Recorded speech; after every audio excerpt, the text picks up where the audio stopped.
এখনও যদি সেই ঘটনার কথাটা আমার মনে পড়ে তাহলে বিশ্বাস করো গাইস, আমার অঝরে কান্না চলে আসে। তো আমার সাথে ছোটবেলায় এমন একটি ঘটনা ঘটে, যে ঘটনার কারণে আমি প্রত্যেকটা নিহত, প্রত্যেকটা সময় আমি কি এমন ঘটনা আজকে আমি তোমাদের সাথে শেয়ার করব। ছোটবেলায় আমার একটা পছন্দের বান্ধবী ছিল। সে অনেক বড় লোক, কিন্তু আমি ছিলাম গরিব। কিন্তু সেই বান্ধবী, ও ছোট ছিল আর আমিও ছোট ছিলাম, কিন্তু তার ভিতরে কোনো অহংকার ছিল না। যতটুকু আমি দেখেছি, তার সাথে আমি সারাদিনই খেলাধুলা করতাম। এমনকি আমি যখন অসুস্থ হই তখন সে নামাজ পড়ে আমার জন্য দোয়া করত। তখন তার বয়স আনুমানিক 6 থেকে 7। একদিন আমি ওদের বাসায় গেলাম এবং আমরা দুজনে খেলাধুলা করতেছিলাম।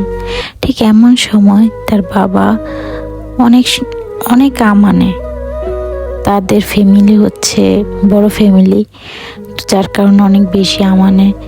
তখন আমি একটু শাই ফিল করি, তখন আমি বাসায় যাওয়ার জন্য বাসায় চলে গেছিলাম।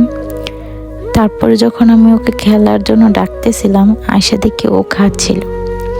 তারপর ও আমাকে বলল যে তুমি যাও, আমি একটু পরে আসতেছি, বা আমি খেয়ে আসতেছি, এই কথাটাই বলছিল আমার যতটুকু মনে পড়ে। ঠিক তখন আমি ওয়েট করতেছিলাম, আর ও যখন আমের শুকলাগুলা খেয়ে খেয়ে ফালাইতেছিল, তো তখন তো আমি ছোট অনেক, কিন্তু আমার এতই খেতে ইচ্ছা করছে, আমি নিজেকে সামলাইতে পারি নাই।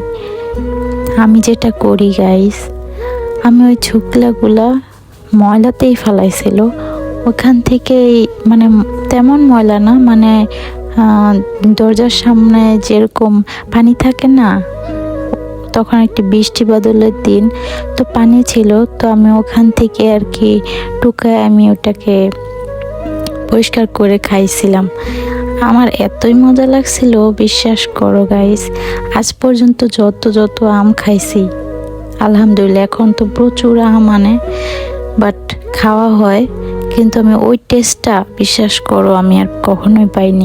বাবা মার জন্য সন্তানের অনেক ক্ষতি হয়ে যায়। বাবা মা যখন ঝগড়া করে, বাকবিতণ্ডা করে, তখন সেটার খেসারত যে বাচ্চার দিতে হয়, সেটা আসলে সবাই বোঝে না।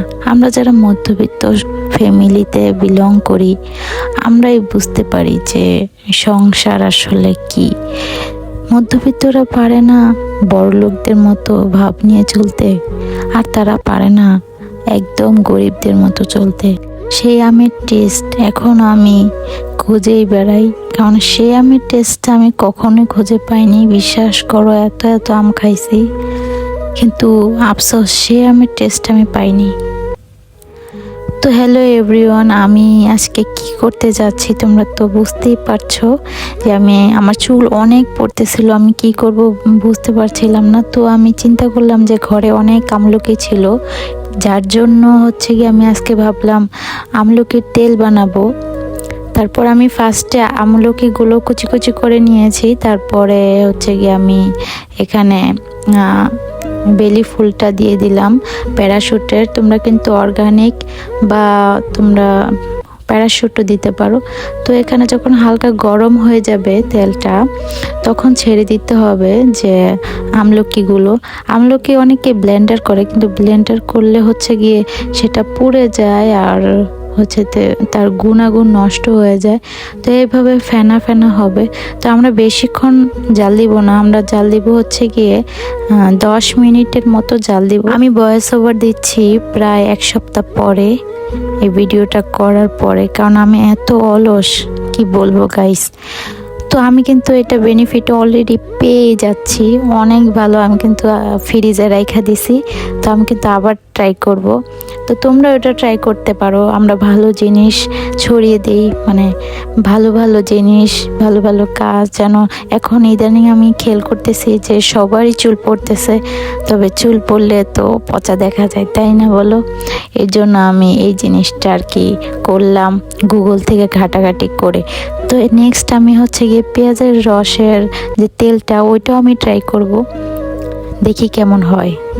তো এই যে আমার ফাইনালি ওই বোতলে আমি রাখছি, কিন্তু তোমরা যদি অনেকগুলো বানিয়ে বলো যে আমি 6 মাস 1 বছর রাখবো, তাহলে কিন্তু অবশ্যই তোমাদের কাছের জারে রাখতে হবে। আজকে এই পর্যন্ত, আল্লাহ হাফেজ।